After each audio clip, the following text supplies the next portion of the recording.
Welcome to Telugu one. వైసీపీలో ఒక పెద్ద ప్రకంపన. ఆ మాటకు వస్తే ఆంధ్రప్రదేశ్ రాజకీయాల్లోనే ఒక పెద్ద కుదుపు, ఒక ప్రకంపనం. మామూలుగా ఒక రాజకీయ నాయకుడు రాజ్యసభ సభ్యత్వానికి రాజీనామా చేయటం లేదా రాజకీయాల నుంచి వైదొలుగుతానంటాం అది పెద్ద వార్త ఏం కాదు, అది వ్యక్తిగతం. గల్లా జయదేవ్ కూడా రాజకీయాలు నిష్క్రమించి నేను వ్యాపారాలు చూసుకుంటానని చెప్పేసి ఆయన ప్రకటించారు. అయితే ఇక్కడ పర్టికులర్గా ఆంధ్రప్రదేశ్ రాజకీయాల్లో వైసీపీ పార్టీలో A2గా చలామణి అవుతున్న నెంబర్ 2 పవర్ సెంటర్లో ఉన్నటువంటి వ్యక్తి, తన కేసుల్లో కూడా జగన్మోహన్ రెడ్డి కేసుల్లో కూడా A2గా ఉన్నటువంటి వ్యక్తి, దాదాపు సంవత్సర కాలం పాటు జైల్లో గడిపిన వ్యక్తి, సహచర జగన్మోహన్ రెడ్డికి ప్రధాన సహచరుడు, వైజాగ్ని జల్లెడబట్టి పీల్చి పిప్పి చేసిన ఘనాపాటి, ఆర్థిక నేరాలు 3 తరాలుగా ఆ కుటుంబానికి వెన్నుదన్నుగా ఉండి చేసిన వ్యక్తి, అప్రూవర్గా మారే అవకాశం ఉందా, అప్రూవర్గా మారాలని ఒత్తిడి వచ్చినా నేను మారలేదు అని చెప్పేసి కూడా మార్నింగ్ ప్రెస్ మీట్లో విజయసాయిరెడ్డి పెను సంచలనం సృష్టించారు. బాబాయ్ హత్య కేసు విషయంలో తనకి వార్త తెలవంగానే అవినాష్ రెడ్డికి ఫోన్ చేశాను, గుండెపోటు అని చెప్పారు ఆయన అని ఇప్పుడు తాజాగా దానికి సృష్టికర్త అవినాష్ రెడ్డి అనేది ఆ బాబాయ్ హత్య కేసులో ఆల్రెడీ అతను నేరస్తుడిగా ఉన్నాడు. ఓవర్ నైటు మీడియాకు కానీ ప్రజలకు కానీ తెలవకుండానే ఆయనకి అరెస్ట్ ఎప్పుడు జరిగిందో తెలియదు, బెయిల్ ఒప్పించిందో తెలియదు, మొత్తం మీద బెయిల్ మీద ఉన్నాడు. అయితే ఈ మొత్తం సినారియోలో విజయసాయిరెడ్డి రాజీనామా చేయటం మహానిష్క్రమణ, ఇక పూర్తిగా రాజకీయాలకు దూరంగా ఉండి వ్యవసాయం చేసుకోవడం. నిన్నేం మాట్లాడారు ఆయన, ఇవాళ ఏం మాట్లాడారు అనే దాని మీద విశ్లేషణ చేయడానికి తెలుగుదేశం పార్టీ రాష్ట్ర కార్యదర్శి బొబ్బూరి వెంగళరావు గారు మన స్టూడియోలో అందుబాటులో ఉన్నారు. వెల్కమ్ వెంగళరావు గారు. నమస్తే. ఇది నిన్న ఆయన ఎక్స్ వేదికగా విజయసాయిరెడ్డి గారు ఏదైతే ట్వీట్ చేశారో అది ఒకసారి చదువుదాం. రాజకీయాల నుంచి విరమించుకున్నట్లు వైసీపీ ఎంపీ విజయసాయిరెడ్డి సంచలన ప్రకటన చేశారు. అక్కడి వరకు బాగానే ఉంది. 4 దశాబ్దాలుగా 3 తరాలుగా నన్ను నమ్మి ఆదరించిన వైఎస్ కుటుంబానికి రుణపడి ఉన్నాను. 2 సార్లు రాజ్యసభ సభ్యుడిగా అవకాశం జగన్కు, నన్ను ఇంతటి ఉన్నత స్థాయికి తీసుకెళ్లిన భారతమ్మకు సదా కృతజ్ఞతుణ్ణి. శ్రీమతి భారతిరెడ్డి హౌస్ వైఫ్. ఇంకా ఎక్కువ మాట్లాడితే ఆవిడ అక్రమాస్తులకు పుట్టిన అక్రమ కంపెనీలు, దానికి సంబంధించి సాక్షి ఒకటి, భారతీయ సిమెంట్ ఒకటి, వాట్ ఎవర్ ఎన్ని కంపెనీలు ఉన్నా ఎన్ని అక్రమాస్తులకు సంబంధించిన వ్యవహారమే. ఆవిడ మహా అయితే ఆ కంపెనీలు రన్ చేస్తున్నారు ఆవిడ. అంతే. పార్టీ పరంగా ఏ పదవి లేదు, రాజకీయంగా ఆవిడకి ఏ పదవి లేదు. అవసరమైతే విజయలక్ష్మి గారికి కృతజ్ఞతలు చెప్పకుండా భారతీరెడ్డికి ప్రత్యేకంగా కృతజ్ఞతలు చెప్పటం అంటే, జగన్కు నన్ను ఇంతటి ఉన్నత స్థాయికి తీసుకువెళ్ళిన భారతమ్మకు సదా కృతజ్ఞతని అంటే ఏంటి? అంత హార్ట్ఫుల్ థ్యాంక్స్ భారతికి చెప్పాల్సిన అవసరం విజయసాయిరెడ్డికి ఏంటి? విజయసాయిరెడ్డి కృతజ్ఞతలు చెప్పాల్సి వస్తే ముందు రాజారెడ్డికి చెప్పాలి, ఆ తర్వాత రాజశేఖర రెడ్డికి చెప్పాలి, జగన్మోహన్ రెడ్డికి చెప్పాలి, విజయమ్మకి చెప్పాలి. నన్ను ఇంత ఉన్నత స్థితికి తీసుకెళ్లారు భారతమ్మ అంటే భారతీరెడ్డి గారు ఇతనికి రాజకీయంగా అవకాశాలు ఇవ్వాల. ఇతన్ని వాళ్ళ కంపెనీలకి ఆడిటర్గా కూడా భారతీరెడ్డి గారు పెట్టుకోవాలా. రాజారెడ్డి తీసుకొచ్చాడు, రాజశేఖర రెడ్డి కొనసాగించాడు, జగన్మోహన్ రెడ్డి దాన్ని శిఖరానికి చేర్చాడు తన అవినీతిలో. విజయసాయిరెడ్డి అనేటువంటి వ్యక్తి ప్రజల్లో నుంచి వచ్చో, ప్రజానాయకుడిగానో, ప్రజలకు సేవ చేసో ఇవాళ రాజ్యసభ సభ్యుడిగా అవకాశం పొందల. జగన్మోహన్ రెడ్డి, రాజశేఖర రెడ్డి, రాజారెడ్డిలు చేసిన అవినీతి, అక్రమాలు, దోపిడీకి దొంగ లెక్కలు రాయటం కోసం ఆడిటర్గా ఉన్నాడు కాబట్టి, వాళ్ళ గుట్టుమట్లన్నీ ఇతనికి తెలుసు కాబట్టి ఇతనికి రాజకీయంగా అవకాశాలు వచ్చినాయి. మీరు అన్నట్టు ఇక్కడెక్కడ రాజశేఖర రెడ్డి ప్రస్తావన కూడా తీసుకురాల, రాజారెడ్డి ప్రస్తావన తీసుకురాల. వాళ్ళిద్దరు చనిపోయారు అనుకుందాం, బ్రతికున్న విజయలక్ష్మి గారి ప్రస్తావన కూడా తీసుకురాల. ఏ భారతీరెడ్డి గారి ద్వారా అయితే నేను ఉన్నతమైనటువంటి స్థానానికి వెళ్ళానని విజయసాయిరెడ్డి చెప్తున్నాను, ఆ భారతీరెడ్డి గారికే ఇతని వ్యవహార శైలి నచ్చక, ఇతను దోపిడీ నచ్చక, ఉత్తరాంధ్ర ఇన్ఛార్జిగా ఇతను చేస్తున్న భూదందాల్లో వాటాలు వాళ్ళకి అందట్లేదని, వాళ్ళ అధికారంలో ఉన్నప్పుడు ఉత్తరాంధ్ర ఇన్ఛార్జిగా ఉన్న విజయసాయిరెడ్డిని అక్కడి నుంచి, ఆ స్థానం నుంచి తొలగించి అక్కడ వైవి సుబ్బారెడ్డి గారిని, జగన్మోహన్ రెడ్డికి బాబాయ్ వైవి సుబ్బారెడ్డి గారిని తీసుకెళ్లి ఉత్తరాంధ్ర ఇన్ఛార్జిగా పెట్టుకున్నారు. వైఎస్ఆర్ కాంగ్రెస్ పార్టీలో నంబర్ 2గా పార్టీ పెట్టినప్పటి నుంచి జగన్మోహన్ రెడ్డి కాంగ్రెస్ పార్టీ నుంచి బయటకు వచ్చి ఆ తర్వాత జైలుకి వెళ్ళాడు. ఆ జైలుకి వెళ్ళినప్పుడు కూడా జైల్లో కూడా ఇతను సహచరుడిగా ఇతను కూడా జైల్లోకి వెళ్ళాడు. ఆ తర్వాత బయటకు వచ్చి వీళ్ళిద్దరు రాజకీయ ప్రయాణం ప్రారంభించిన తర్వాత ఆ పార్టీలో నంబర్ 1గా జగన్మోహన్ రెడ్డి ఉంటే నంబర్ 2గా విజయసాయి రెడ్డి ఉండేవాడు. దానికి కూడా ఈ భారతీరెడ్డి గారే ఎసరు పెట్టి తన సన్నిహితుడు తన నమ్మిన బొంటైన సజ్జల రామకృష్ణారెడ్డిని తీసుకొచ్చి సకల శాఖ మంత్రిగా మార్చి అతనికి నెంబర్ 2 స్థానాన్ని ఇచ్చింది. ఏ రకంగా చూసినా భారతీరెడ్డి గారు విజయసాయి రెడ్డిని రాజకీయంగా వీలైనంత వరకు అణిచివేశారు. ఉత్తరాంధ్ర ఇన్ఛార్జి తీసేశారు. పార్టీలో ఉన్న నెంబర్ 2 స్థానాన్ని సజ్జల రామకృష్ణారెడ్డికి అప్పగించారు. మరి ఏ ఉద్దేశంతో ఆయన ఇప్పుడు ఆయన ఉన్నత స్థానానికి తీసుకురావడానికి భారతం పాటుపడిందని ఆవిడ కృతజ్ఞతలు చెప్పాడో నాకు అర్థం కావట్లేదు. మీరు ఏదైతే రాజారెడ్డికి చెప్పాలి, రాజశేఖర రెడ్డి చెప్పాలి, విజయలక్ష్మి చెప్పాలి అని వాళ్ళని ఎత్తేసారు. భారతీకి మాత్రమే చెప్పడం అంటే ఇక్కడ మనం ఇండైరెక్ట్గా Bharathi is the more powerful position than Jaganmohan Reddy అని చెప్పకనే చెప్పినట్ట అంతే. ఆయన ట్వీట్లో మహా అయితే అతను భారతిరెడ్డి గారు కూడా సహకరించారనొచ్చు, కానీ తన ఉన్నతికి కారణమైన భారతిరెడ్డి అన్నాడు. జగన్మోహన్ రెడ్డి తన ఉన్నతికి కారణమయ్యాడని చెప్పట్లా. అంటే జగన్మోహన్ రెడ్డి కంటే భారతిరెడ్డి వల్లే తనకి అవకాశాలు వచ్చినట్టు, లేకపోతే తనే మీరు అన్నట్టు భారతిరెడ్డి గారే ఆ పార్టీలోనో ఆ కుటుంబంలోనో ఆ వ్యాపారాల్లోనో ఆవిడ డామినేషనే ఉంది, ఆవిడ ద్వారానే తన ఈ ఉన్నతమైన స్థానాన్ని పొందాను అన్నట్టుగా చెప్తున్నాడు. ఓకే, అయితే ఇక్కడ అదే ట్వీట్లో రాష్ట్ర ప్రయోజనాల కోసం చిత్తశుద్ధితో శక్తి వంచన లేకుండా కృషి చేశా, కేంద్రానికి రాష్ట్రానికి మధ్య వారధిలా పనిచేశా. నిజమేనండి? అంటే రాష్ట్ర ప్రయోజనాల కోసం చిత్తశుద్ధితో పనిచేశా అన్నాడు. దాదాపు 9 సంవత్సరాలు తన రాజ్యసభ సభ్యుడిగా ఉన్నాడు. ఈ రాష్ట్రానికి ఏమైనా కేంద్ర ప్రభుత్వం దగ్గర నుంచి నిధులు తీసుకురావడం కానీ లేదా కేంద్ర ప్రభుత్వ సంస్థలు తీసుకురావడం కానీ తనేమీ చేయలే. మరి రాష్ట్ర సమస్యల కోసం చిత్తశుద్ధిగా ఏం చేశాడో అతనే చెప్పాలి. దీంట్లో నా పాయింట్, కేంద్రానికి రాష్ట్రానికి మధ్య వారధిలాగా పనిచేశా. ఆయన ఎన్డీఏలో వైసీపీ పార్టీ అనేది ఎన్డీఏలో భాగస్వామి కాదు. వారధిలాగా పనిచేయటం అంటే ఈ మధ్య ఇవాళ రేపు చాలా పార్టీలు, చాలా రాజకీయ పార్టీలు దేశంలో బ్రోకర్లు నడుపుతున్నారు, పవర్ బ్రోకర్స్ నడుపుతున్నారు. వారధిలాగా పనిచేశానంటే బ్రోకర్ లాగా పనిచేశాననే అర్థం చేసుకోవచ్చా? అదే అనుకోవాలి. ఎందుకంటే రాష్ట్రానికి కేంద్రానికి వారధిలా పనిచేస్తే ప్రత్యేక హోదా అన్న తీసుకొచ్చి ఉండాలి, విశాఖపట్నం స్టీల్ ప్లాంట్ ప్రైవేటీకరణ అయినా ఆపి ఉండాలి, లేదా విశాఖపట్నం రైల్వే జోన్ అయినా తీసుకొచ్చి ఉండాలి, పోలవరానికి నిధులైనా తీసుకొని వచ్చి ఉండాలి, వెనకబడిన జిల్లాలకు ప్యాకేజ్ అన్నా తీసుకొని వచ్చి ఉండాలి. రాష్ట్రానికి కేంద్రానికి వారధిలా ఇతను సాధించింది ఏమీ లేదు. కేవలం జగన్మోహన్ రెడ్డి అక్రమాస్తుల నుంచి తనను కాపాడడం కోసం కేంద్రంలో లాబింగ్ చేసి ఉండాలి, లేదా అవినాష్ రెడ్డి అరెస్టును అడ్డుకోవడానికి. అవినాష్ రెడ్డి అరెస్ట్ అయితే ఆ తర్వాత జగన్మోహన్ రెడ్డి భారతీరెడ్డి కూడా జైలుకి వెళ్ళేటువంటి పరిస్థితి ఉంటుంది. కాబట్టి ఆ కేసుల గురించి ఈ రకంగా జగన్మోహన్ రెడ్డి కేసుల విషయంలో లాబింగ్ చేసి ఉంటాడేమో, కానీ అంతకుమించి ఈ రాష్ట్రానికి విజయసాయి రెడ్డి తను 9 సంవత్సరాల రాజ్యసభ సభ్యుడిగా సాధించింది అయితే ఏమీ లేదు. బ్రోకర్ పనులు ఉన్నత స్థాయిలో చేసినట్టేనా వారధి అని అర్థం మీరు చెప్పేదాన్ని? అంతే అనుకోవాలి. ఒక రకంగా ఎవరికైనా గవర్నర్ పదవి వస్తుందంటే వాళ్ళందరినీ జల్లెడ బట్టి కలిసేవాడు. ఎవరన్నా ఉపరాష్ట్రపతి అవుతున్నారు అంటే దానికి ప్రాబిలిటీ ఉన్న 3-4 వెళ్ళి కలిసేవాడు. రాష్ట్రపతి ఎవరన్నా అవుతారంటే దానికంటే ముందే వెళ్ళి కలిసేవాడు. మీ పార్టీ లాస్ట్ టైం ఎన్డీఏలో భాగంగా ఉన్నప్పుడే పిఎంఓలో తచ్చెట్లాడారు కదా ఈయన. చాలాసార్లు అక్కడి నుంచి చల్లగా మీడియా వెళ్తే జారుకునేవాడు. నువ్వు వెళ్ళింది అధికారికమైన పని కోసం అయితే చీకటి కార్యకలాపాలు కొనసాగినాయి అన్నట్టున ఖచ్చితంగా కొనసాగినాయి. ఆ రోజు ఎన్డీఏలో నుంచి తెలుగుదేశం పార్టీకి, బీజేపీకి, భారతీయ జనతా పార్టీకి గ్యాప్ రావడంలో ఇతను చాలా ప్రముఖ పాత్ర పోషించాడు. అక్కడ ఇతను బ్రోకర్ పనులు కూడా అందులో పనిచేసినాయి అనుకోవచ్చు.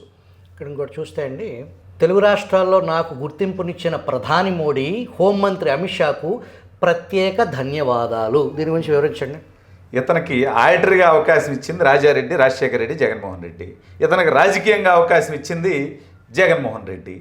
ఇతనికి గుర్తింపు వచ్చింది వాళ్ళ ఆడిటర్గా, ఆ తర్వాత ఆ పార్టీ రాజ్యసభ సభ్యుడిగా, వైఎస్ఆర్ కాంగ్రెస్ పార్టీ నాయకుడిగా, జగన్మోహన్ రెడ్డితో పాటు జైలు జీవితం గడిపినోడిగా.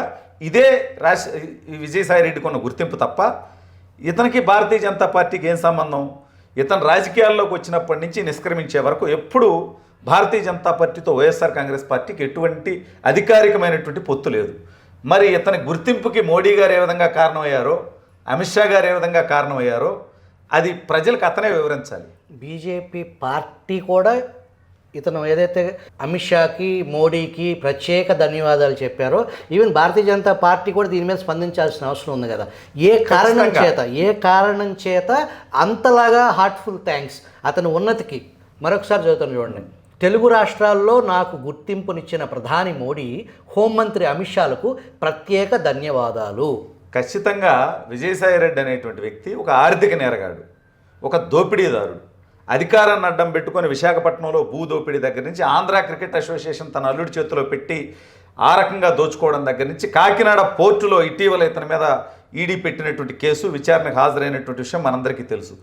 ఇంత దుర్మార్గమైనటువంటి ఆర్థిక నేరగాడిగా చేరుతున్న విజయసాయిరెడ్డి తన ఉన్నతికి మోడీ గారు అమిత్ షా గారు వాళ్ళు గుర్తింపిచ్చారు, వాళ్ళు కారణమయ్యారు అని చెప్తున్నాడంటే ఆ పాపాల్లో ఆళ్ళకు కూడా బాగా ఉందని అర్థం చేసుకోవాలి ప్రజలు. ఇతను వాళ్ళని అంటగడుతున్నాడు. ఇతను ఒక బ్రోకర్గా తిను చేసినటువంటి పాపాలకి నా వెనక మోడీ గారు అమిత్ షా గారు ఉన్నారు, వాళ్ళ సహకారం ఉంది అని ఇతను చేసిన తప్పులు వాళ్ళకు కూడా ఆపాదిస్తున్నాడు.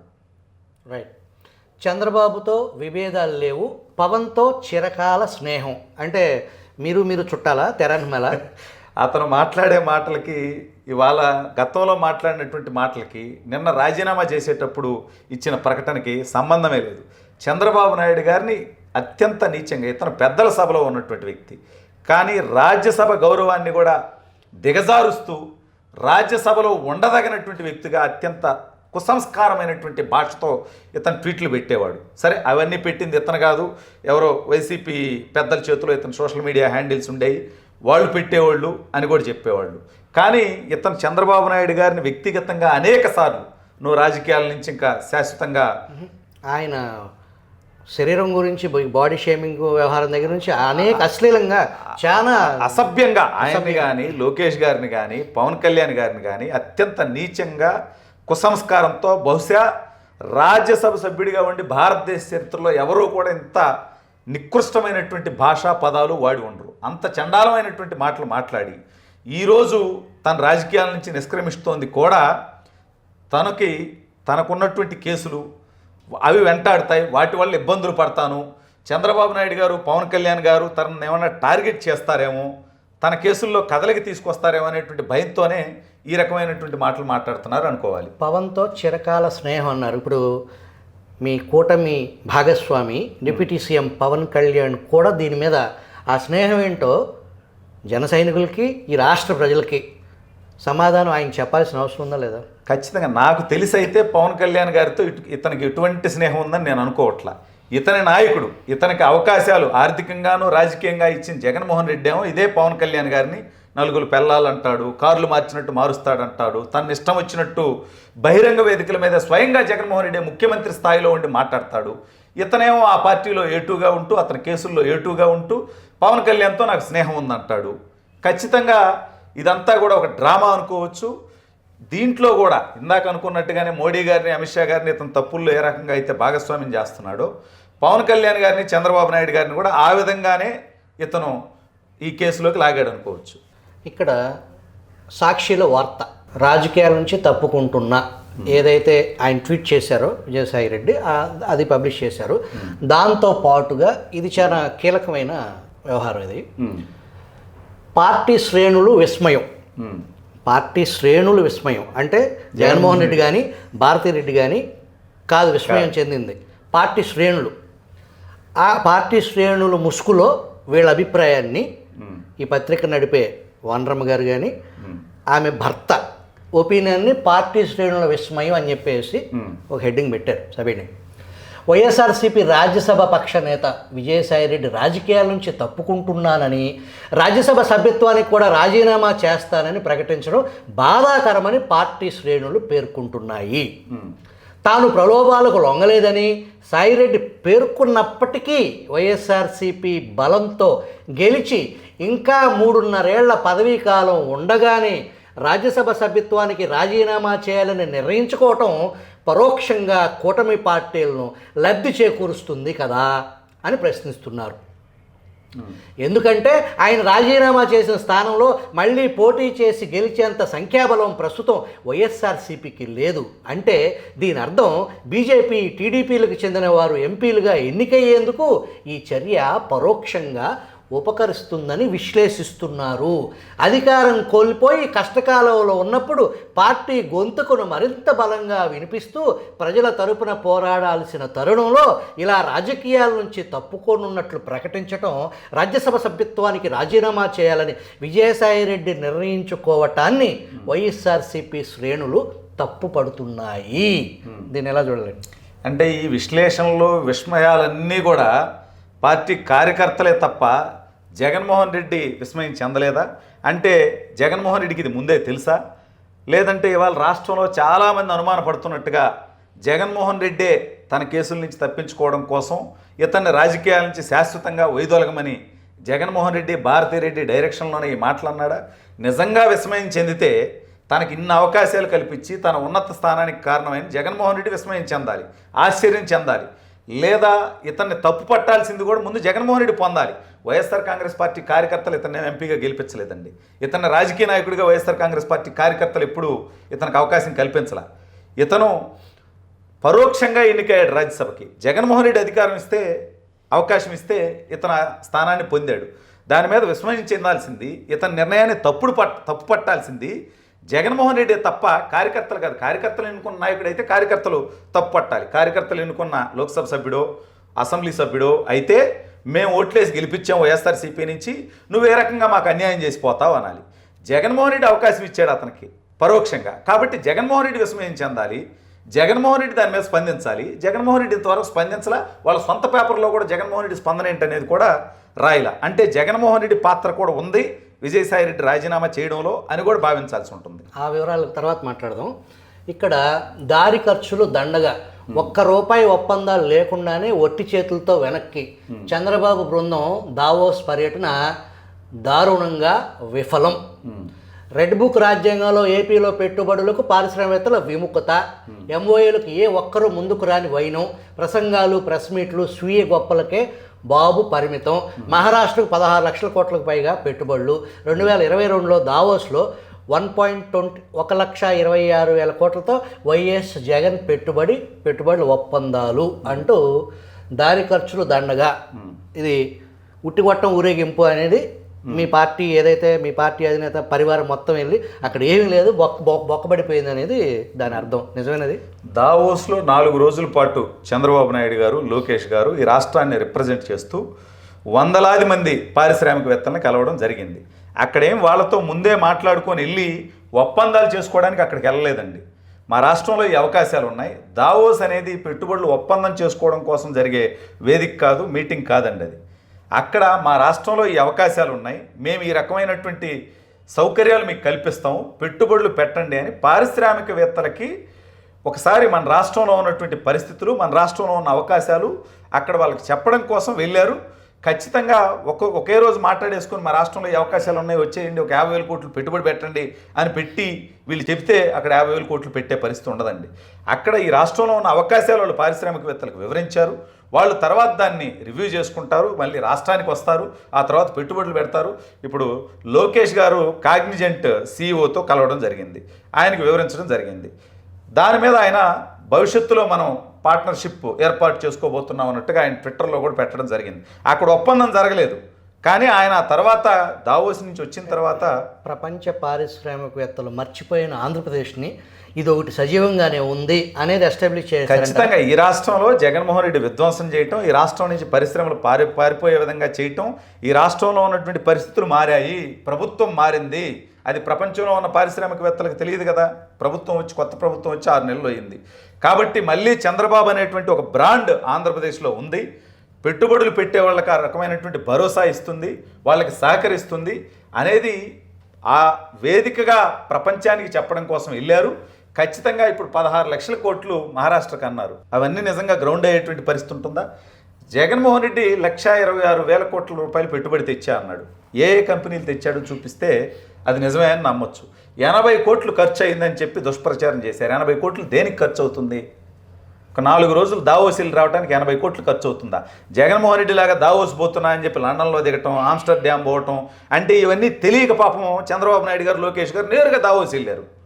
మరి తెలియక అక్కడ అంటే మధ్యలో లండన్కి వెళ్ళాలి, అక్కడ దిగాలి, అక్కడ ప్రైవేట్ ఎయిర్పోర్ట్లో ఏరోప్లేన్ని పార్కింగ్ చేసుకోవాలి, ఆ తర్వాత రోజు వెళ్ళాలి అని ఈ దొడ్డిదారులన్నీ తెలియక వాళ్ళు డైరెక్ట్గా వెళ్ళారు.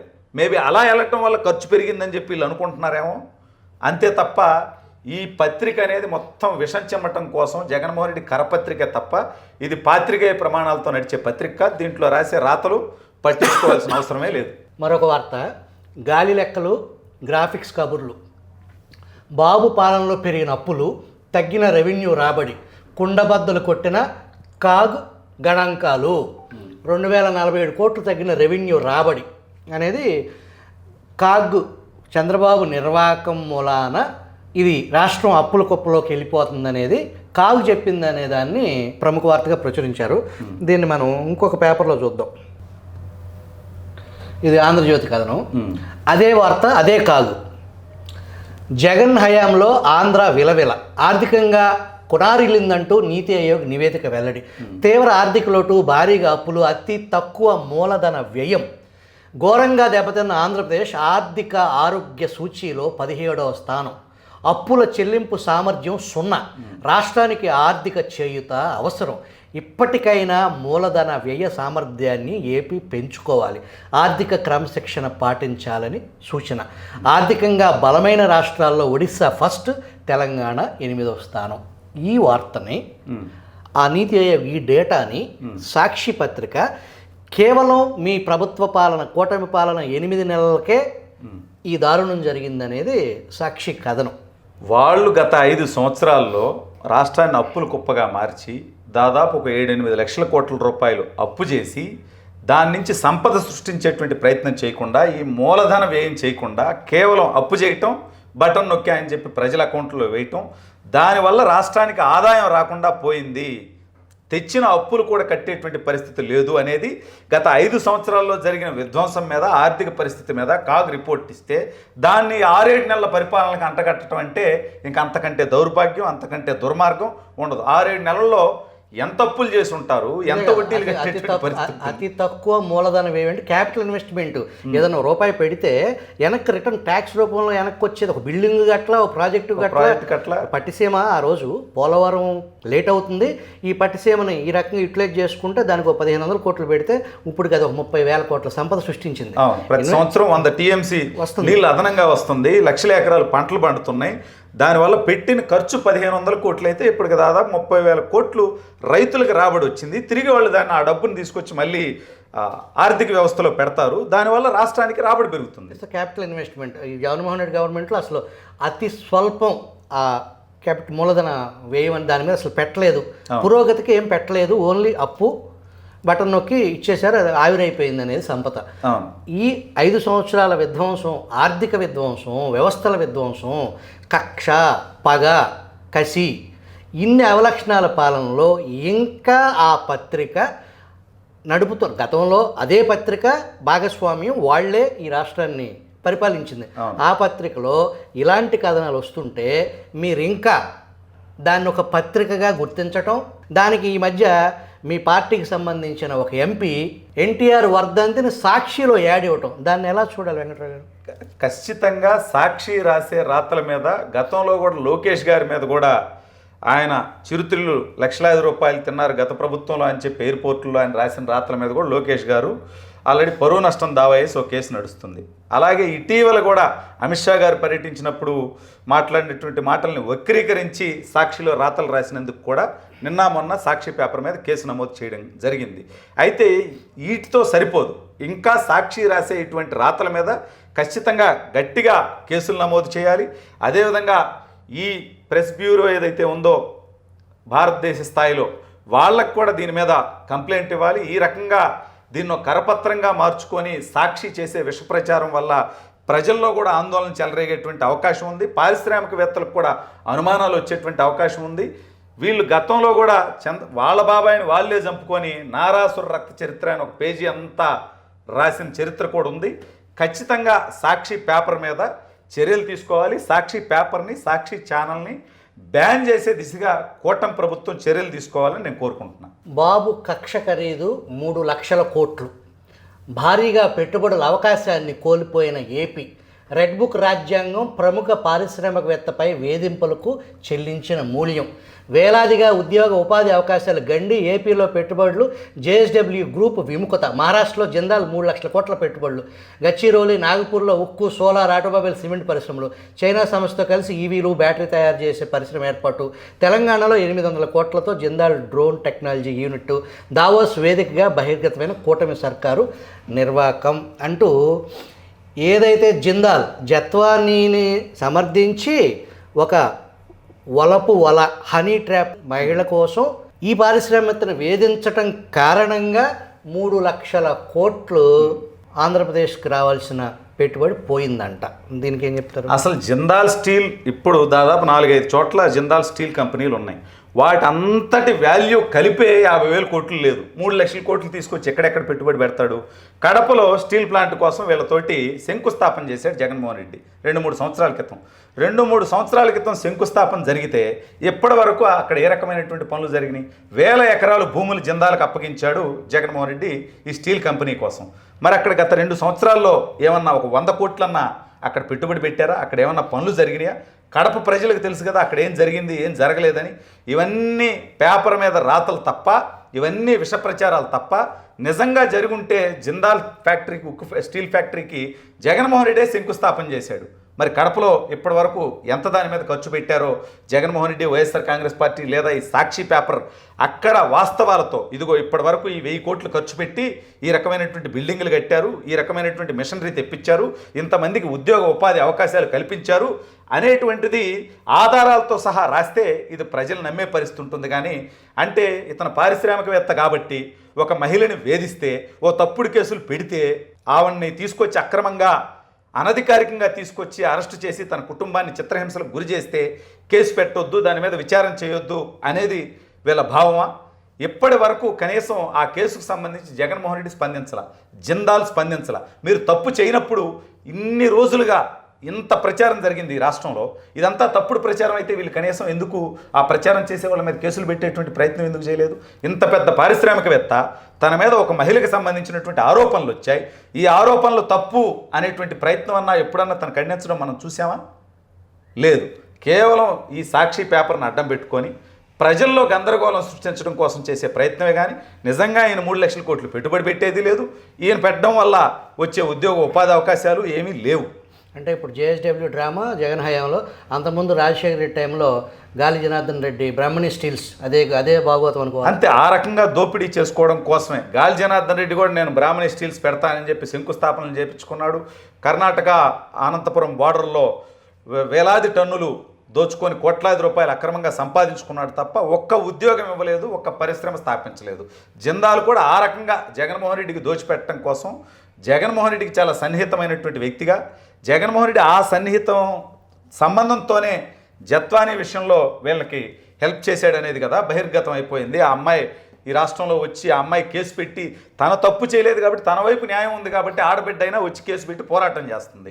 ఇతను ఎందుకు కేసు పెట్టలేదు? జేఎస్డబ్ల్యూ శంకుస్థాపన, ఆ రోజు కడప శంకుస్థాపన సభలో ఆనాటి ముఖ్యమంత్రి ఆ సభలో ఉండంగానే వీళ్ళ నాన్నగారు అప్పుడే బాయ్ వ్యాపారం మెళకువలు నేర్పమని, Rajasekhar Reddy is my close friend, నన్ను వాళ్ళ అబ్బాయికి మెళకువలు నేర్పమని నా దగ్గరికి వచ్చాడని చెప్పేసి ఆయన సభలో ఉండగానే, జగన్మోహన్ రెడ్డి సభలో ఉండగానే ప్రకటించారు. అవును, ఆ రకంగా గత కొన్ని సంవత్సరాలుగా ఉన్న బంధంతోనే జిందాల్కి సాయం చేయటం కోసమే ఆ జత్వానీని అంతగా వేధించారు.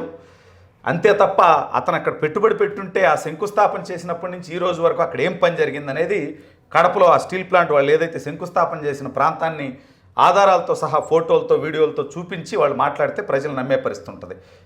సరే, ఇవాళ ఏదైతే నిన్న ట్వీట్ కలకలం, ఇవాళ ఏదో ప్రెస్ మీట్ పెట్టారంట కదా విజయసాయి రెడ్డి గారు, ఏమన్నారు? ఆ ప్రెస్ మీట్లో అతను మాట్లాడిన మాటలు చూస్తే ఆశ్చర్యపోతాం మనం. వివేక మరణ వార్త విని ఆశ్చర్యానికి గురయ్యా, వెంటనే అవినాష్ రెడ్డికి ఫోన్ చేస్తే గుండెపోటు అని చెప్పారు. అవినాష్ చెప్పిన విషయాన్ని నేను విలేకరులకు చెప్పా. అంటే విజయసాయి రెడ్డి రాజకీయాల నుంచి శాశ్వతంగా వెళ్ళిపోవడంతో పాటు అవినాష్ రెడ్డిని అడ్డంగా బుక్ చేసేసాడు. నాకు తెలియదు, అక్కడ స్పాట్లో ఉంది అవినాష్ రెడ్డి. అవినాష్ రెడ్డి గుండెపోటు అంటేనే నేను సాక్షితో గుండెపోటు అని చెప్పాను. వైసీపీ నెంబర్ 2, ఆర్థిక నేరాల్లో నెంబర్ 2 స్వయంగా ఈరోజు అవినాష్ రెడ్డిని క్లెయిమ్ చేస్తూ ఆ గుండెపోటు కథకి సూత్రధారి అవినాష్ రెడ్డి అని చెప్పేసినట్టుగా అధికారికంగా ప్రెస్ మీట్లో ఈరోజు అది మీడియా ముందు ఆ విషయం చెప్పాడు. నాకు అవినాష్ రెడ్డి చెప్పాడు, నాకు తెలియదు. మీడియా మాధ్యమాలు కానీ, ఆనాటి ఇంటెలిజెన్స్ చీఫ్గా ఉన్నటువంటి ఏబి వెంకటేశ్వరరావు కానీ, ప్రతిపక్ష నాయకులు కానీ, పత్రికలు కానీ, సిబిఐ కానీ చెప్పేది అదే కదా, అవినాష్ రెడ్డి దాంట్లో ఉన్నాడు అనేదే కదా. అదే సునీతారెడ్డి ఒక ఆడగూతురు all the way Delhi so many press meets ఆ కాన్స్టిట్యూషన్ క్లబ్లో నా తండ్రి హత్యకి న్యాయం జరగాలనే మీద ఆవిడ పోరాటం చేస్తుంది. ఇప్పుడు విజయసాయి రెడ్డి ఎందుకు ఈ స్టెప్ తీసుకోవాల్సిన అనివార్య పరిస్థితి వచ్చిందంటారు? అంటే ఆ కేసులో కూడా విజయసాయి రెడ్డి మీడియాతో మాట్లాడున్నాడు. సో విజయసాయి రెడ్డికి కూడా ఆ కేసు చుట్టుకునేటువంటి అవకాశం ఉంది. తన నిజాలు బయట పెట్టకపోతే నువ్వు గొడ్డలిపోటును గుండెపోటు ఎందుకు చెప్పావు అంటే కేసును తారుమారు చేసే ప్రయత్నం చేశావు కదా అని తను కూడా ఇరుక్కునేటువంటి పరిస్థితి ఉంది. రాజకీయాల నుంచే వైదొలుగుతూ మళ్ళీ ఈ హత్య కేసు నా మేడకెందుకు అనేటువంటి ఉద్దేశంతో అతను బయట పెట్టాడు అనుకోవాలి. ఏదైతే సునీతారెడ్డి గారితో పాటు షర్మిల గారు కూడా ఒక హంతకుడు, మా బాబాయిని చంపిన హంతకుడు ఎంపీ కాకూడదనే నేను కడప నుంచి పోటీ చేశాను అని చెప్పి షర్మిల గారు కూడా చెప్పడం జరిగింది. వాళ్ళ కుటుంబ సభ్యులు షర్మిల గారు, సునీతారెడ్డి గారు దాదాపు 4 సంవత్సరాలు 5 సంవత్సరాలుగా వాళ్ళు చెప్తూనే ఉన్నారు అవినాష్ రెడ్డి ఆ హత్యకు సూత్రధారి, పాత్రధారి. ఆ అవినాష్ రెడ్డి వెనకున్నటువంటి పెద్దలు కూడా బయటికి రావాలనే ఆవిడ పాపం ఒక ఆడబిడ్డ అయినా ఢిల్లీ దాకా వెళ్ళి పోరాటం చేసి సిబిఐ కేసు నమోదయ్యేలా చేసి సిబిఐ విచారణని వేగవంతం చేసే ప్రయత్నాలు చేస్తే అది బయటకు వస్తే తము జైలుకు పోవాల్సి వస్తుందనేటువంటి భయంతో జగన్మోహన్ రెడ్డి ఆ సిబిఐ ఎస్పీ మీద కూడా, రామ్ సింగ్ మీద కూడా కేసు పెట్టి భయభ్రాంతులకు గురి చేశాడు. ఆ తర్వాత అవినాష్ రెడ్డిని అరెస్ట్ చేసేటువంటి ప్రయత్నం చేస్తే అవినాష్ రెడ్డి వారి తల్లికి ఆరోగ్యం బాగాలేదని చెప్పి ఆవిడని కర్నూలు ఆసుపత్రిలో పెట్టి వేలాది మంది పులివెందుల, కడప వైఎస్ఆర్ కాంగ్రెస్ పార్టీకి సంబంధించినటువంటి గోండాలను తీసుకొచ్చి శాంతి భద్రతల సమస్యను క్రియేట్ చేసి అవినాష్ రెడ్డి అరెస్టుని అడ్డుకున్నాడు. నిజంగా తప్పు చేయకపోతే సిబిఐ ఎలాగో తెలుస్తుందో వాళ్ళు తప్పు చేయలేదని. ఇవాళ విజయసాయి రెడ్డి ఇచ్చినటువంటి స్టేట్మెంట్ తోటి అది తేటతెల్యం అయిపోతుంది. అర్ధరాత్రి 2 గంటలకు 3 గంటలకు అతన్ని గొడ్డలతో చంపారంటే ఉదయం 6 గంటలకు 7 గంటలకు అవినాష్ రెడ్డి ఇది గుండెపోటు అని చెప్పి విజయసాయి రెడ్డికి చెప్పాడు అంటే అఫీషియల్గా బాబాయ్ హత్య కేసులో విజయసాయి రెడ్డి అవినాష్ని సాక్ష్యాధారాలు తిరిగిచ్చినట్టే కదా. అంతే, మీడియా ముందు బహిరంగంగా చెప్పేశాడు ఈరోజు నాకు అవినాష్ రెడ్డి చెప్పాడు నాకు తెలియదు అని. మరి అవినాష్ రెడ్డి అక్కడికి పోయిన తర్వాత అంత పాశవికంగా గొడ్డలతో నరికి శరీరం అంతా రక్తం చిందుంటే కుటుంబ సభ్యుల చేత కుట్లేపించి భారతీరెడ్డి గారి తండ్రి గంగిరెడ్డి గారి ఆసుపత్రిలోనే వివేకానంద రెడ్డి గారి శవానికి ఎక్కడైతే గాయాలు ఉన్నాయో అవన్నీ కుట్లేపించాడు, దగ్గరుండి కుట్లేపించాడు, ఆ బాక్స్లో పెట్టించాడు. ఆ గాయాలు కనిపించకుండా మళ్ళీ వాటి మీద పూలు జల్లిచ్చాడు, డ్రెస్సింగ్ ఇవన్నీ చేసి అవినాష్ రెడ్డి దాన్ని గుండెపోటు అని చెప్పేటువంటి ప్రయత్నం చేశాడంటే వాళ్ళు చేసిన హత్య నుంచి డైవర్ట్ చేసేటువంటి ప్రయత్నంలో భాగంగానే మీడియాకి దీన్ని గుండెపోటు అని చెప్పడం కోసం ఈ ప్రయత్నం. అవినాష్ రెడ్డి ఆయన వర్ధంతి సభకి, వివేక వర్ధంతి సభకి ఆయన విగ్రహానికి పూలమాల వేయటం అంటే వాళ్లే చంపి అంత్యక్రియల్లో వాళ్లే పాల్గొని దాన్ని ఇది నారాసుర రక్త చరిత్ర అని చెప్పేసి మీ నాయకుడికి పెద్ద కత్తి సాక్షి చేతిలో ఇచ్చి దానికి డ్రాప్స్ బ్లడ్ కారుతున్నట్టు పెట్టేసి రాజారెడ్డిని, రాజశేఖర్ రెడ్డిని, ఇప్పుడు వైఎస్ వివేకానందని కూడా మీ నాయకుడే చంపించాడని కదా. దాదాపు 50 సంవత్సరాలుగా ఫ్యాక్షన్ చరిత్ర, రక్త చరిత్ర, హత్యలు చేసినటువంటి చరిత్ర రాజారెడ్డి దగ్గర ప్రారంభమైతే రాజశేఖర్ రెడ్డి దాన్ని కొనసాగిస్తే జగన్మోహన్ రెడ్డి దాన్ని విజయవంతంగా ముందుకు తీసుకెళ్తూ జగన్మోహన్ రెడ్డి కొత్త పుంతలు తొక్కిచ్చింది ఏంటంటే రాజారెడ్డి తన హత్య చేసి తప్పించుకొని ఉండొచ్చు, రాజశేఖర రెడ్డి చేపించి తప్పించుకొని ఉండొచ్చు. జగన్మోహన్ రెడ్డి చేయడంతో పాటు దాన్ని తన ప్రత్యర్థులకి, తన రాజకీయ ప్రత్యర్థులకు ఆపాదించి రాజకీయ లబ్ధి పొందేటువంటి ప్రయత్నం చేయటం. ఆ రోజు ఎన్నికలకు కేవలం 15 రోజులు 2 నెలల ముందు వాళ్ళ బాబాయిని వాళ్లే చంపేసి దాన్ని నారాసుర రక్త చరిత్ర చంద్రబాబు నాయుడు చంపేశాడని చెప్పి విష ప్రచారం చేసి ఆ ఎన్నికల్లో లబ్ధి పొందేటువంటి ప్రయత్నం కూడా చేశారు. హైకోర్టుకి వెళ్ళి గ్యాగ్ ఆర్డర్, బాబాయ్ హత్య కేసు గురించి ప్రతిపక్షాలు ఎవరు మాట్లాడకూడదు అని కోర్టుకి వెళ్ళి ఆర్డర్ తెచ్చుకొని, అంటే అప్పటికే వాళ్ళ కుటుంబంలో పులివెందుల్లో వాళ్ళ సొంత ఇంట్లో ఎవరన్నా వెళ్ళి హత్య చేసేటువంటి ప్రయత్నం ఎవరు చేయరు. అది ప్రజలకు అర్థమైపోయింది. ఇది ప్రతిపక్షాలు ప్రచారం చేసి జనాల్లోకి తీసుకెళ్తే తనకి రాజకీయంగా నష్టం కాబట్టి ఆ రోజు కోర్టుకి వెళ్ళి గ్యాగ్ ఆర్డర్ తెచ్చుకున్నాడు. వివేక సొంత కుమార్తె సునీతారెడ్డిని కూడా డైవర్ట్ చేశాడు. ఆదినారెడ్డి చంపేశాడు, బీటెక్ రవి చంపేశాడు, చంద్రబాబు నాయుడు డైరెక్షన్లో వీళ్ళు చంపారు, ఇక్కడ ఎన్నికల్లో గెలవటం కోసం చంపారు అని తాత్కాలికంగా సునీతారెడ్డిని కూడా మాయ చేసి తనతో కూడా తప్పుడు స్టేట్మెంట్లు ఇప్పించడంలో జగన్మోహన్ రెడ్డి పాత్ర పోషించాడు. అది తెలుసుకున్న తర్వాతే సునీతారెడ్డి గారు పోరాటం మొదలుపెట్టారు. అప్పటి DGP Gautam Sawang he is not interested, వద్దు వదిలేయండి మీ అన్నయ్యకి, ఇది ముందుకు తీసుకెళ్ళటం ఇష్టం లేదు, సిబిఐ అంటేనేమో అవినాష్ రెడ్డి బీజేపీలోకి వెళ్తాడు. ఈ గోల ప్రజలకు ప్రతి ఒక్కరికి తెలిసిన విషయమేగా, క్లియర్గా అర్థమైపోయింది. అది అర్థమైపోయింది కాబట్టే ప్రజలు సొంత కడప జిల్లాలో కూడా 7 సీట్లు కూటమి పార్టీ ప్రభుత్వానికి ఇచ్చారు. కేవలం 3 సీట్లకి వైఎస్ఆర్ కాంగ్రెస్ పార్టీ పరిమితమైంది. పులివెందుల్లో కూడా జగన్మోహన్ రెడ్డికి 2019కి 24కి 30,000 ఓట్ల మెజార్టీ తగ్గింది.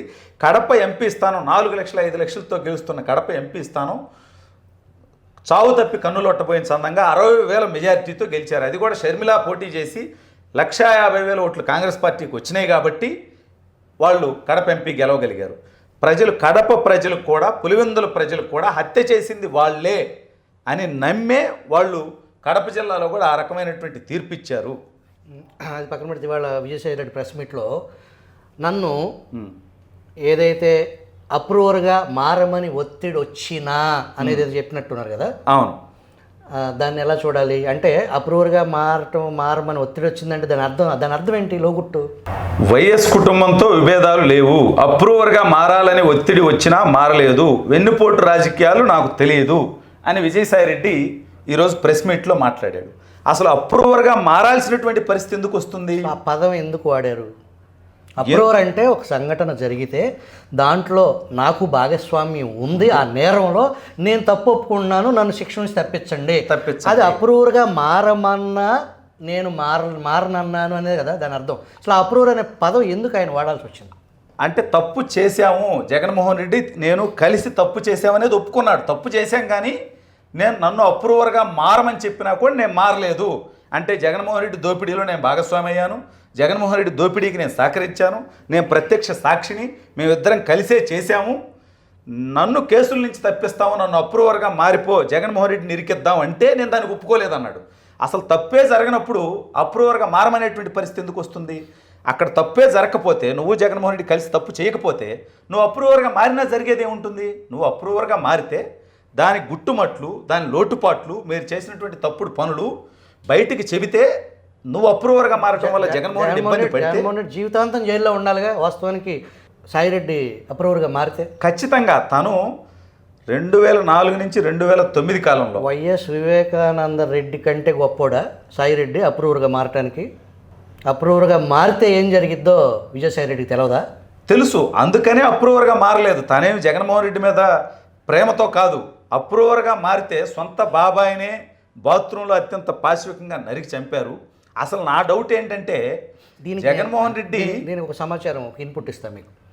విజయసాయి రెడ్డి నెంబర్ 2గా కొనసాగుతున్న కాలంలో జగన్మోహన్ రెడ్డి రాష్ట్ర ముఖ్యమంత్రిగా ఉన్న సమయంలో ఏదైతే జగన్మోహన్ రెడ్డి స్పీచెస్ రాసిచ్చే జీవిడి కృష్ణమూర్తి అనే ఒక సీనియర్ జర్నలిస్ట్ ఉన్నారో ఆయన, అయ్యా సాయిరెడ్డి గారు నేను ఈ రాత రాయలేను, నేను రాజీనామా చేసి వెళ్ళిపోతాను అని అంటే, ఏంటి కృష్ణమోహన్ నీ ఇష్టమేనా రాజీనామా చేయటం?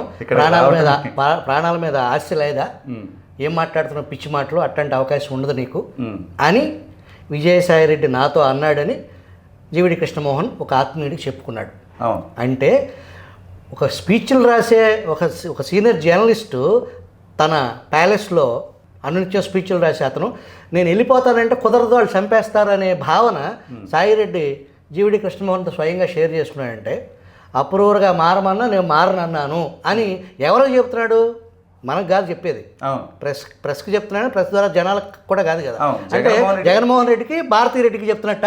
జగన్మోహన్ రెడ్డికి భారతీ రెడ్డికే చెప్తున్నాడు. పైగా జగన్మోహన్ రెడ్డి విదేశాల్లో ఉన్న సందర్భంలో ఎందుకు ఈ ప్రకటన చేశాడంటే, ఎక్కడ ఉన్నప్పుడు ప్రకటన చేస్తే నేను జగన్మోహన్ రెడ్డితో ఫోన్లో చెప్పా అన్నాడు. మరో 4 రోజులు ఇండియాకు వస్తాడు, ఇన్ని రోజులు ఉన్నావు, 4 రోజులు ఆగి జగన్మోహన్ రెడ్డి దగ్గరకు స్వయంగా పోయి నీకు ఇన్ని సంవత్సరాలు ఆడిటర్గా అవకాశం ఇచ్చి, నువ్వు ఇన్ని 1000 కోట్లు సంపాదించుకోవడానికి అవకాశం ఇచ్చి, 2 సార్లు రాజ్యసభ సభ్యుడిని చేసి, పార్లమెంట్లో నిన్న ఆ పార్టీ నేతను చేసి, నీకు ఇన్ని అవకాశాలు ఇచ్చిన జగన్మోహన్ రెడ్డి 4 రోజులు అయితే ఇండియా వచ్చిన తర్వాత తాడేపల్లి కొంపలో కూర్చొని నీ బాధ, నీ ఆవేదన అంతా చెప్పుకొని రాజకీయాల నుంచి విరమించుకోవచ్చు. కానీ కాసేపు ఏడ్చి కృతజ్ఞతలు ఏదో చెప్పి చేయాలి ఆ కదా. భారతీరెడ్డి గారికి కూడా కృతజ్ఞతలు చెప్పి బయటికి రావచ్చు. కానీ అతను ఇక్కడ ఉంటే తాడేపల్లి కొంపలోకి వెళ్ళి ఆ మాటలు చెబితే పోవటమే కానీ బయటికి రాదు. ఇందాక మీరు అన్నట్టుగా జీవీడి కృష్ణమూర్తి గారికి ఏ విధంగా అయితే ఇక్కడికి రావటం రాతలు రాయటం వరకే నీ చేతిలో పని, నువ్వు పోవాలనుకున్నప్పుడు పోవటానికి నీకు అవకాశం ఉండదు, పోతే ప్రాణాల మీద ఆశలు వదులుకో అని జగన్మోహన్ రెడ్డి ఇక్కడ ఉన్నప్పుడు, ఫోనే సురక్షితం అని భావించారంటారా? జగన్మోహన్ రెడ్డి ఇక్కడ ఉన్నప్పుడు ఈ ప్రయత్నం చేస్తే పుసుక్కను ఎక్కడ వేసేస్తారో అనేటువంటి భయంతోనే జగన్మోహన్ రెడ్డి విదేశాల్లో ఉన్న టైం చూసుకొని మరో గుండిపోటు వార్త బయటకు వచ్చే అవకాశం మరో బాబాయ్ అవుతాడనేటువంటి భయంతో, పైగా అధికారంలో తెలుగుదేశం ఉంది, ఏముంది పుసుక్కని జగన్మోహన్ రెడ్డి ఈ పేక్ కోసేసి మళ్ళీ దాన్ని కూడా లోకేష్ రక్త చరిత్ర అని చెప్పి, లేకపోతే పవన్ కళ్యాణ్ రక్త చరిత్ర అని మళ్ళీ రాసేటువంటి ప్రయత్నం రాస్తారు. దాన్ని ఆ ప్రచారం చేస్తారు. మీరు దాని మీద ఏం చర్యలు తీసుకోవట్లేదు కదా? ఖచ్చితంగా దాని మీద చర్యలు ఉంటాయి, ఆ ప్రయత్నాలు జరుగుతాయి.